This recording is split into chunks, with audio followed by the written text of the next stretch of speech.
എറണാകുളം കലൂർ സ്റ്റേഡിയത്തിലെ ഗാലറിയിൽ നിന്ന് വീണ് ഗുരുതരമായി പരിക്കേറ്റ ഉമാ തോമസ് എംഎൽഎയുടെ ആരോഗ്യനിലയിൽ നേരിയ പുരോഗതി. എന്നാൽ വെന്റിലേറ്ററിന്റെ സഹായമുണ്ട്.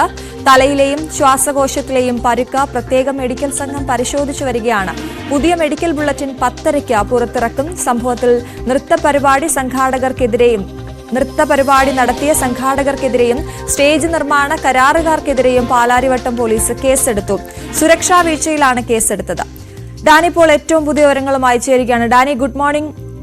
ആശ്വാസകരമായ ഒരു വാർത്ത വരുന്നത് ഉമാ തോമസ് എംഎൽഎയുടെ ആരോഗ്യനിലയിൽ പുരോഗതി എന്നുള്ളതാണ്.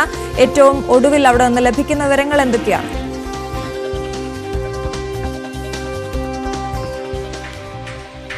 Aswathy, good morning.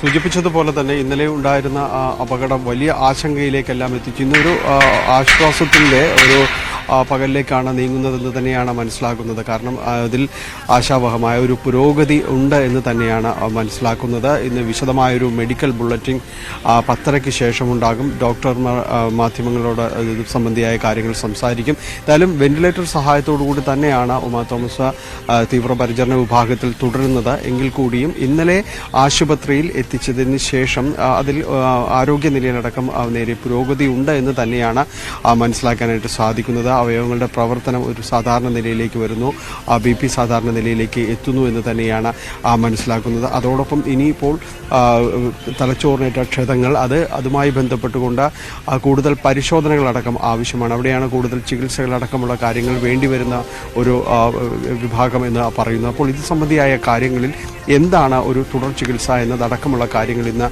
മെഡിക്കൽ ബുള്ളറ്റിനും അതിനുശേഷം ഡോക്ടർമാരും വിശദീകരിക്കുമെന്നാണ് മനസ്സിലാക്കാനായിട്ട് സാധിക്കുന്നത്. ഇന്നലെയും ആ രീതിയിൽ തന്നെയാണ് ഡോക്ടർമാർ അറിയിച്ചത്.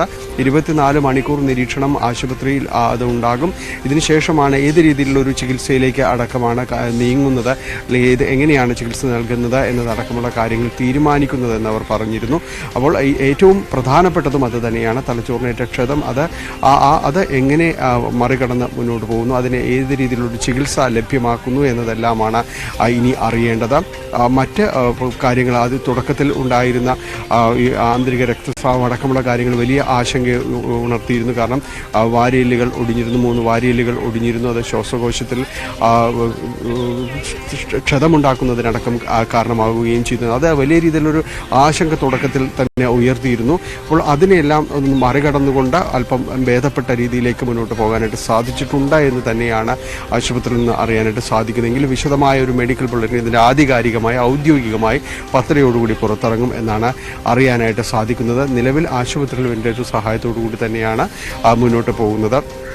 ഒപ്പം അശ്വതി, ഞാനിപ്പോൾ നിൽക്കുന്നത് ഇന്നലെ ഈ അപകടമുണ്ടായ കലൂർ ജവഹർലാൽ നെഹ്റു സ്റ്റേഡിയത്തിലാണ്. ഇവിടെയാണ് അപകടമുണ്ടാകുന്നത്. നിലവിൽ ഇതിൻ്റെ സംഘാടകർക്കെതിരെ കേസെടുത്തിട്ടുണ്ട്. മൃദംഗാഭിഷൻ എന്ന് പറയുന്ന സംഘാടകർ, ഒപ്പം തന്നെ സ്റ്റേജ് നിർമ്മാണം നടത്തിയവർ. ഇന്നലെ ഇവിടെ നിന്നാണ് ഇവർ ഉമാ തോമസ് എംഎൽഎ താഴേക്ക് വീഴുന്നത്. ഇപ്പോഴും അവരുടെ ചെരുപ്പുകൾ അടക്കം ഇവിടെ കിടക്കുന്നുണ്ട്. ഈ റിബൺ കെട്ടി തിരിച്ച ഭാഗത്ത് ഇവിടേക്കാണ് അവർ താഴേക്ക് നിലംപതിക്കുന്നത്. ഇതായിരുന്നു സത്യത്തിൽ ഈ കാണുന്ന റിബണായിരുന്നു യഥാർത്ഥത്തിൽ ഇവിടെ ഒരു കൈവരി അല്ലെങ്കിൽ ഒരു ബാരിക്കേഡ് സംവിധാനം എന്ന് പറയാവുന്ന ഒരു സംഭവം ഇത് മാത്രമായിരുന്നു. നമ്മളൊരു ക്യൂ മാനേജർ എന്ന രീതിയിൽ പലപ്പോഴും തന്നെ ഈ വലിയ ഓഫീസുകളിലേക്കെല്ലാം ചെല്ലുമ്പോൾ കാണുന്ന ഒരു കാര്യമാണ്. ഇത് മാത്രമായിരുന്നു ഈ കാണുന്ന സ്റ്റേജിന് ഇതിന് മുന്നിലുണ്ടായിരുന്നത്. നമുക്ക് കാണാം ഈ സ്റ്റേജ് നിർമ്മാണത്തിനെതിരെ തന്നെയാണ് ഇപ്പോൾ കേസ് എടുത്തിരിക്കുന്നത്. തീർത്തും അശാസ്ത്രീയമായി നിർമ്മിച്ചിരിക്കുന്നു. ഒപ്പം തന്നെ യാതൊരു രീതിയിലുള്ള ഒരു സുരക്ഷാ മാനദണ്ഡങ്ങളോ ഒന്നും തന്നെ ഇവിടെ ലഭ്യമാക്കാത്ത രീതിയിലായിരുന്നു ഈ സ്റ്റേജ് നിർമ്മാണം അടക്കം നടത്തിയിരുന്നത് എന്നതാണ്. ഇതിൻ്റെ ഈ ഭാഗത്തേക്ക് ഇതിലേക്ക് വരുമ്പോൾ നമ്മൾ ശ്രദ്ധിക്കേണ്ട ഒരു കാര്യമെന്ന് പറയുന്നത് ഇതിൻ്റെ ഈ ഭാഗത്തെ ബാരിക്കേഡാണ്. ഈ സാധാരണഗതിയിൽ അപ്പുറത്തേക്ക് വിശദമായിട്ട് വരുമ്പോഴേക്കും ഈ ബാരിക്കേഡാണ് യഥാർത്ഥത്തിൽ ഇവിടെയുള്ളത്. അത് സുരക്ഷാ മാനദണ്ഡ പ്രകാരം സ്റ്റേഡിയത്തിൽ ഉള്ള ബാരിക്കേഡാണ്. ആ ബാരിക്കേഡിന് അതിനും മുകളിലായിട്ട് വരുന്ന രീതിയിലാണ് ഇതിന്റെ തട്ടടിച്ചിരിക്കുന്നത്, സ്റ്റേജിന്റെ തട്ടടിക്കുന്നത്. അതായത് സ്റ്റേജിന് യാതൊരു രീതിയിലുള്ള ഒരു കൈവരിയോ കാര്യങ്ങളോ ഒന്നും ഉണ്ടാകില്ല എന്നതാണ് നമുക്ക് മനസ്സിലാക്കുന്നത്. ഇപ്പോൾ നമ്മൾ നമ്മുടെ ക്യാമറയിൽ കാണുന്ന ദൃശ്യങ്ങൾ അതിന് ആ ബാരിക്കേഡിന് താഴെയാണ് കസേരകളുള്ളത്. സാധാരണ സ്റ്റേഡിയത്തിൽ ഇരിക്കാവുന്ന കസേരകൾ ഉള്ളത് അവിടെയാണ്. അപ്പോൾ ആ ബാരിക്കേഡിനേക്കാളും ഒരു 2 അടിയോളം ഉയരത്തിൽ സ്റ്റേജ് നിർമ്മിച്ച് ആ കസേരകൾ പൂർണ്ണമായും അതിനടിയിലേക്ക് വന്ന് അങ്ങനെയാണ് ഈ സ്റ്റേജ് നിർമ്മാണം നടത്തിയിരിക്കുന്നത്. അതിൽ കാണാം അതിൻ്റെ ഇവിടെ ഇരിക്കുന്ന സാധാരണ രീതിയിലുള്ള നമ്മൾ പലപ്പോഴും ISL മറ്റു കാര്യങ്ങളുമായി ഇവിടേക്ക് വരുമ്പോൾ ഇവിടെ ഇരിക്കാറുള്ള ഭാഗമാണ്. അതിനു മുന്നിൽ തീർത്തും സുരക്ഷിതമായ രീതിയിൽ തന്നെ കൈവരികൾ ഉണ്ട്. അത് കൃത്യമായിട്ട് തന്നെ അത് പരിപാലിക്കപ്പെടുന്നതാണ്, ഇരുമ്പ് കൊണ്ട് നിർമ്മിച്ചതാണ്. അതിനു മുകളിലേക്കായിട്ടാണ് യഥാർത്ഥത്തിൽ അതിൻ്റെ ആ ബാരിക്കേഡിന്റെ ഉയരത്തിന് ഒപ്പിച്ച് തന്നെയാണ് സ്റ്റേജ് നിർമ്മാണം നടത്തിയിരിക്കുന്നത് എന്നതാണ്. അതിന് മുകളിലായിരുന്നു VVIPകൾക്കുള്ള ഇരിക്കാനുള്ള ഒരു സംവിധാനം. അവിടെ ഒന്ന് ഇടപെടുകയാണ്. അതിന് അവർ നൽകുന്ന മറുപടി, ഈ സ്റ്റേജ് നിർമ്മിച്ചവർ നൽകുന്ന മറുപടി, അങ്ങനെ ഒരു ബാരിക്കേഡ് അവിടെ വരികയാണെങ്കിൽ കാഴ്ചയ്ക്ക് മറവുണ്ടാകും, അവിടെ ആ നൃത്ത പരിപാടി കാണാനുള്ള ബുദ്ധിമുട്ടുണ്ടാകുമെന്നൊക്കെയാണ്. പക്ഷെ ഇത്രയും ഉയരത്തിലൊരു സ്റ്റേജ് നിർമ്മിക്കുമ്പോൾ സാമാന്യ മര്യാദയ്ക്ക് ഒരാളൊന്ന് കാല് തന്നെ വീഴുകയോ ഒന്ന് പിടിക്കാനോ എന്തെങ്കിലും ഒന്ന് അവിടെ വേണ്ടതാണ്. അതുപോലും ഇല്ല എന്നുള്ളത്, സുരക്ഷാ വീഴ്ച ഉണ്ട് എന്നുള്ളത് കൃത്യമായി മനസ്സിലാകുന്നുണ്ടല്ലേ ഡാനി? കൃത്യമല്ലേ അശ്വതി, കൃത്യമല്ലേ. കാരണം ഇന്നലെ ഇപ്പോൾ ഒരു ദൃശ്യങ്ങളിൽ നിന്ന് മാറുമ്പോൾ ഇവിടേക്ക് വരുമ്പോൾ ഇപ്പോൾ നമുക്ക് പൂർണ്ണമായത് വ്യക്തമാവുന്ന രീതിയിൽ തന്നെയാണ് നമുക്കിത് കാണാനായിട്ട് സാധിക്കുന്നത്. കാരണം അതിന്റെ ബാരിക്കേഡിനും തൊട്ടു മുകളിൽ വെച്ച് തന്നെ സ്റ്റേജിന്റെ ആ തട്ടടിച്ച് തീർത്തിരിക്കുന്നു എന്നതാണ്. അപ്പോൾ അതിനു മുന്നിൽ ആ റിബൺ ഒരു ക്യൂ മാനേജർ എന്നെല്ലാം തന്നെ വിശേഷിപ്പിക്കുന്ന യാതൊരു രീതിയിലും സുരക്ഷ പ്രദാനം ചെയ്യാൻ കഴിയില്ല എന്ന് നമുക്ക് ഒറ്റ നോട്ടത്തിൽ എല്ലാവർക്കും തന്നെ അറിയാവുന്നതാണ്. ആ റിബൺ ചെറിയ ഇതിൽ പോസ്റ്റിൽ ഉറപ്പിച്ചു നിർത്തുന്ന രീതിയിൽ അത് ആളുകൾ എങ്ങോട്ട് പോകുന്നു അതനുസരിച്ച് മാത്രമേ അത് നീങ്ങത്തുള്ളൂ. അല്ലാതെ മറ്റു രീതിയിലേക്കൊന്നും അത് ഒരു രീതിയിലും ഒരു സുരക്ഷയ്ക്ക് പറ്റിയ ഒരു കാര്യമേ അല്ല. അപ്പോൾ ആളുകളുടെ സുരക്ഷയാണോ ഇവർ മുഖ്യമായും കണക്കിലെടുത്തത്, അതോ ഇത് കാണുന്നതിന് വേണ്ടി ഇവിടെ 12,000-ലധികം പേരാണ്, നർത്തകരാണ് ഇന്നലെ ഭരതനാട്യം കാര്യങ്ങളുമായിട്ട് ഇവിടെ ഉണ്ടായത്. അത്രമാത്രം പേർ ഈ ഗ്രൗണ്ടിലുണ്ട്. നമുക്ക് ഈ ഗ്രൗണ്ട് കാണാം. ഈ ഗ്രൗണ്ടിൽ അത്രയും പേരുണ്ട്. ഒപ്പം തന്നെയും ഇവിടെ ക്ഷണിക്കപ്പെട്ട അതിഥികളും എല്ലാവരും ഉണ്ട്. അപ്പോൾ ഇത്രയും പേര് ഇതിനകത്തേക്ക് വരുമ്പോൾ സുരക്ഷാ പ്രോട്ടോകോൾ എന്നൊരു സംഭവമുണ്ട്. അപ്പോൾ ആ കാര്യങ്ങളിൽ എന്ത് കരുതൽ സ്വീകരിച്ചു, ഏത് രീതിയിലുള്ളൊരു ജാഗ്രത അതിലുണ്ടായിരുന്നു എന്നതടക്കമുള്ള കാര്യങ്ങൾ പരിശോധിക്കേണ്ടത്. തീർച്ചയായും ഇപ്പോൾ അതിൽ കേസെടുത്തിട്ടുണ്ട്, അത്തരം കാര്യങ്ങളുമായി മുന്നോട്ട് പോകുന്നുണ്ട്. പക്ഷേ ഒരു അപകടം വരുമ്പോൾ അല്ലെങ്കിൽ ആ സമയത്ത് മാത്രമാണോ ഇതിനെക്കുറിച്ചൊരു നമ്മൾ ജാഗ്രത പുലർത്തുന്നത് എന്നതടക്കമുള്ള ചോദ്യങ്ങൾ ബാക്കി നിൽക്കുന്നുണ്ട്. ഇതിൽ പരിശോധന നടത്തേണ്ടത് ആരായിരുന്നു? ഇതിൽ ഇത്തരം വലിയൊരു മെഗാ ഇവന്റിലേക്കെല്ലാം തന്നെ കാര്യങ്ങൾ നീങ്ങുമ്പോൾ ഇതുപോലൊരു വലിയ സ്റ്റേഡിയം, 50,000-ലധികം പേർക്ക് ഇരിക്കാവുന്ന ഒരു സ്റ്റേഡിയം വാടകയ്ക്ക് എടുത്തുകൊണ്ട് ഇതുപോലൊരു പരിപാടി നടത്തുമ്പോൾ ഇതിനകത്തേക്ക് വരുന്ന ആളുകളെ കുറിച്ച് കൂടി ആലോചിക്കണം. അപ്പോൾ അതിനകത്തേക്ക് ആളുകൾ വരും, അത്തരം കാര്യങ്ങൾക്ക് വേണ്ടി ക്രമീകരണങ്ങൾ ചെയ്യേണ്ടതുണ്ട്, സുരക്ഷാ പരിശോധനകൾ നടത്തേണ്ടതുണ്ട്, എല്ലാം ചെയ്യേണ്ടതുണ്ട്. അതിനൊരു ഓഡിറ്റിംഗ് ആവശ്യമാണ്. ആർക്കായിരുന്നു ഇതിന് ചുമതല എന്നതടക്കമുള്ള കാര്യങ്ങൾ പരിശോധിക്കും. ഇതിന് ഇത്രയും ഒരു പരിപാടികൾ നടത്തുമ്പോൾ നിശ്ചയമായും പോലീസിൻ്റെത് അടക്കമുള്ള അധികാരികളുടെ കയ്യിൽ നിന്ന് ഇതിനെല്ലാം തന്നെയും അനുമതി വാങ്ങേണ്ടതുണ്ട്. അവർ പരിശോധനകൾ പൂർത്തിയാക്കേണ്ടത്, അത്തരം കാര്യങ്ങൾ നടത്തേണ്ടതുണ്ട്. പക്ഷേ പലപ്പോഴും നമ്മളുടെ ഇതെല്ലാം സംഭവിച്ചു കഴിയുമ്പോൾ മാത്രമായിരിക്കും ആ രീതിയിലേക്കുള്ള ചിന്തകൾ പോലും ഉണ്ടാകുക. ഇവിടെ സംഭവിച്ചിരിക്കുന്നതും മറ്റൊന്നുമല്ല, അത് തന്നെയാണ് സംഭവിച്ചിരിക്കുന്നത്. കാരണം ഇപ്പോൾ കേസെടുത്തിട്ടുണ്ട്, കാര്യങ്ങളെല്ലാം തന്നെ വന്നിട്ടുണ്ട്. ഇനിയിപ്പോൾ കേസും കാര്യങ്ങളുമായിട്ട് മുന്നോട്ട് പോകും. പക്ഷെ അതിനു മുൻപും നേരത്തെ പറഞ്ഞ ചോദ്യം ബാക്കി നിൽക്കുന്നുണ്ട്. ഇതേപോലുള്ള പരിപാടി സംഘടിപ്പിക്കുമ്പോൾ ചില അപകടങ്ങളില്ലാതെ ഒരു കാര്യവും കടന്നുപോയാൽ കടന്നുപോയി എന്നതാണ്. അതിന് ചോദ്യങ്ങൾ ഉയരുന്നുണ്ട്. ആര് പരിശോധന, മറ്റ് സംഘാടകരടക്കം ഇത്തരം കാര്യങ്ങളിലേക്ക് വരുമ്പോൾ ഇതെല്ലാം ഉറപ്പുവരുത്തേണ്ടതാണ്. അവർ ഇത് പരിശോധിച്ച് ഉറപ്പുവരുത്തേണ്ടതാണ്. ഈ സ്റ്റേജിന്റെ തൊട്ട് മുന്നിലായിരുന്നു VVIPകൾക്ക് അടക്കം ഇരിക്കാനുള്ളൊരു ക്രമീകരണങ്ങൾ ചെയ്തിരിക്കുന്നത്. അവർക്കിത് തൊട്ടടുത്തിരുന്ന് കാണുന്നതിന് ഒപ്പം തന്നെയും അവർക്ക് തടസ്സങ്ങളില്ലാതെ അത് കാണുന്നതിന് വേണ്ടിയുമായിരുന്നു ഈ ചെറിയ നാട സംവിധാനത്തിൽ അങ്ങനെ ഒരു ഇത് സുരക്ഷ ഒരുക്കിയിരുന്നത് എന്ന് പറയുന്നു. അവർ അതിൽ ഉമാ തോമസ് ഇതിലെ വന്നപ്പോൾ അവർ മറ്റുള്ളവരെ കണ്ട എഴുന്നേറ്റു. പക്ഷെ അവർക്ക് അവിടെ ബാലൻസ് തെറ്റുന്നു, അവരെ പിടിച്ചു നിൽക്കുന്നതിന് ഒന്നിനും ഉണ്ടായിരുന്നത് ഈ റിബൺ കെട്ടിയ ഈ ഒരു ക്യൂ മാനേജർ തെന്നിയപ്പോൾ ഒന്ന് പാളിയപ്പോൾ പിടിച്ചത് ഈ ക്യൂ മാനേജറിലാണ്. അത് വെറും റിബൺ ആയിരുന്നു. അതും കൂടി കൊണ്ടാണ് MLA താഴേക്ക് വീഴുന്നത്, അല്ലേ ഡാനി? അതെ, ഈ ക്യൂ മാനേജർ മുകളിൽ ഉണ്ടായിരുന്നതാണ്. അവർക്കൊപ്പം താഴേക്ക് വീഴുന്നതാണ്. ഇപ്പോഴും ഇവരുടെ ഒരു ബ്ലഡ് സൈൻസ് എല്ലാം തന്നെ താഴെയുണ്ട്.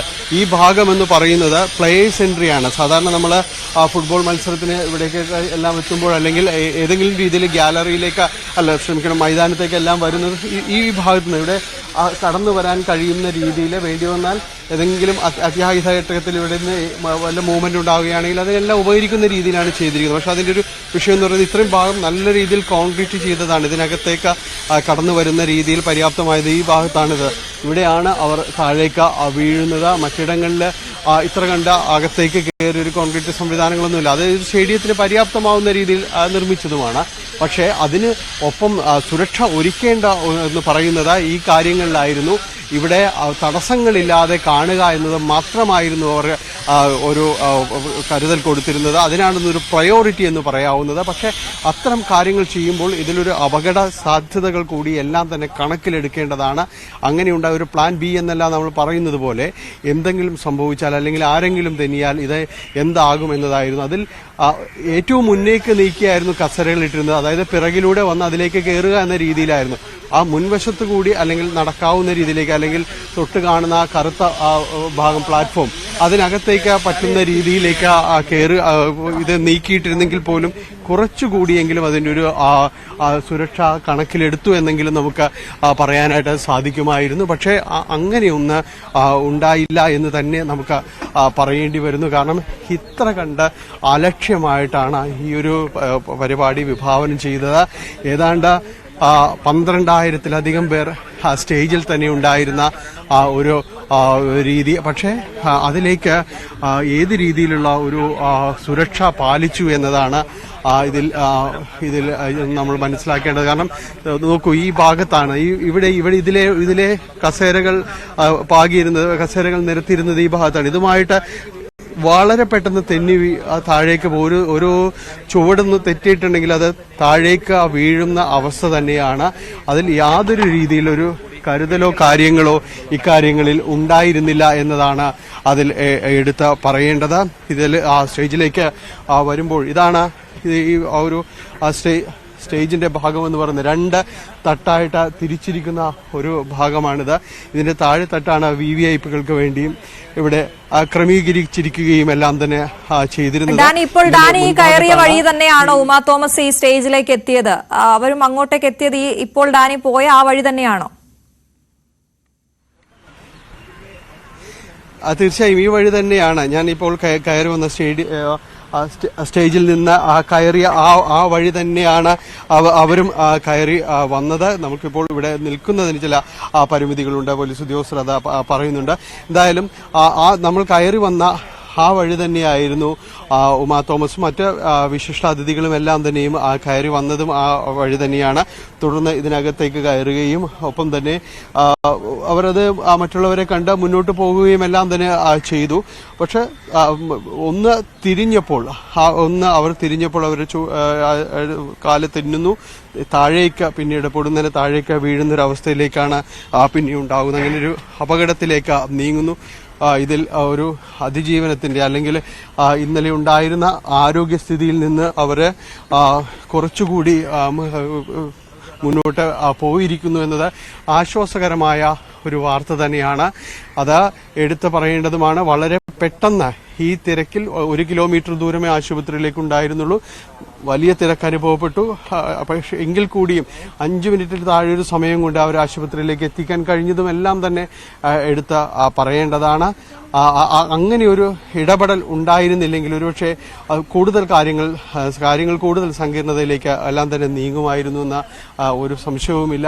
എന്തായാലും ഇതിൽ കടുത്ത നടപടികൾ വേണ്ട ഒരു സംഭവമായിട്ടത് മാറിയിരിക്കുന്നു. അതിനൊപ്പം തന്നെയാണ് ഇത്തരം ഒരു ക്രമീകരണങ്ങൾ നടത്തുമ്പോൾ അല്ലെങ്കിൽ ഇതുപോലൊരു മെഗാ ഇവന്റിലേക്ക് എല്ലാം പോകുമ്പോൾ എന്ത് സുരക്ഷ കണക്കിലെടുക്കുന്നു എന്നതാണ് അത് എടുത്ത് പറയേണ്ടതാണ്. കാരണം അതിൽ കൃത്യമായൊരു ഓഡിറ്റിംഗ് കാര്യങ്ങളും എല്ലാം തന്നെ നടത്തേണ്ടതാണ്. അല്ലെങ്കിൽ ഇതുപോലുള്ള ഈ ദുരന്തങ്ങൾക്ക് നമ്മൾക്ക് വീണ്ടും ഈ സാക്ഷികളാകേണ്ടി വരുമെന്ന കാര്യത്തിൽ സംശയമൊന്നുമില്ല. കാരണം ഇതേപോലൊരു സ്റ്റേഡിയം ഈ രീതിയിലേക്ക് മാറ്റിയെടുക്കുമ്പോൾ നോക്കുക അശ്വതി, ഇതിന്റെ ഒരു പ്ലാറ്റ്ഫോം അതിന്റെ നിർമ്മിച്ചിരിക്കുന്നത് നോക്കുക. താഴേക്ക് ക്യാമറ വരികയാണെങ്കിൽ ഇവിടെ താഴെ കസേരകളുണ്ട്. അതായത് സ്റ്റേഡിയത്തിൽ കളി കാണാനായിട്ട് എത്തുന്ന സാധാരണ ഗാലറിയാണ്. ഇതൊരു VIP പവലിയനാണ്. കാരണം ഇവിടെ നിന്നാണ് ISLന്റെ ഒരു VIP പവലിയൻ എന്ന് പറയുന്ന ഭാഗമാണ്. അപ്പോൾ ഇതിന്റെ താഴെ ഈ കസേരകളുണ്ട്. അതിന് മുകളിൽ തട്ടടിച്ചുകൊണ്ടാണ് ഈ രീതിയിൽ സ്റ്റേജ് നിർമ്മാണം നടത്തിയിരിക്കുന്നത്. അതിന് മുന്നിലേക്ക് വരുന്നു. പക്ഷെ ഇതെല്ലാം ഒരു അനുമതിയോടുകൂടി നേടിയെടുക്കാനായിട്ടെല്ലാം തന്നെ സാധിക്കും. പക്ഷേ സുരക്ഷ എന്ന് പറയുന്ന ഒരു കാര്യത്തിൽ ആര് ഉറപ്പ് നൽകുന്നു എന്നതാണ്.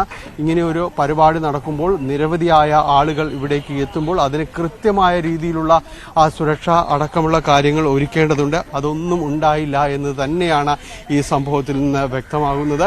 ഇപ്പോൾ സംഘാടകർക്കെതിരെ പോലീസ് കേസെടുത്തിരിക്കുന്നു. തീർത്തും അലക്ഷ്യമായി സുരക്ഷാ സംവിധാനങ്ങൾ ഒന്നും ഒരുക്കാത്തതിനെതിരെ തന്നെയാണ് ഈ കേസ് നിലവിൽ വന്നിരിക്കുന്നത്. മറ്റുള്ളവരുടെ ജീവന് അപകടത്തിലാവും വിധമുള്ള പ്രവൃത്തി ചെയ്തു എന്നതാണ് BNS 125 വകുപ്പ് പ്രകാരം ചേർത്തിരിക്കുന്നത്. നൃത്തസംഗീത പരിപാടിയുടെ സംഘാടകർ മൃദംഗാഭിഷൻ എന്ന് പറയുന്നവരാണ്. അവർക്കെതിരെയും അതോടൊപ്പം തന്നെ ഈ സ്റ്റേജ് നിർമ്മാണം നടത്തിയവർക്കെതിരെയും കരാറുകാർക്കെതിരെയും കേസ് എടുത്തിട്ടുണ്ട്. എന്തായാലും കേസുമായി പാലാരിവട്ടം പോലീസ് നടപടികളുമായിട്ട് മുന്നോട്ട് പോവുകയാണ്.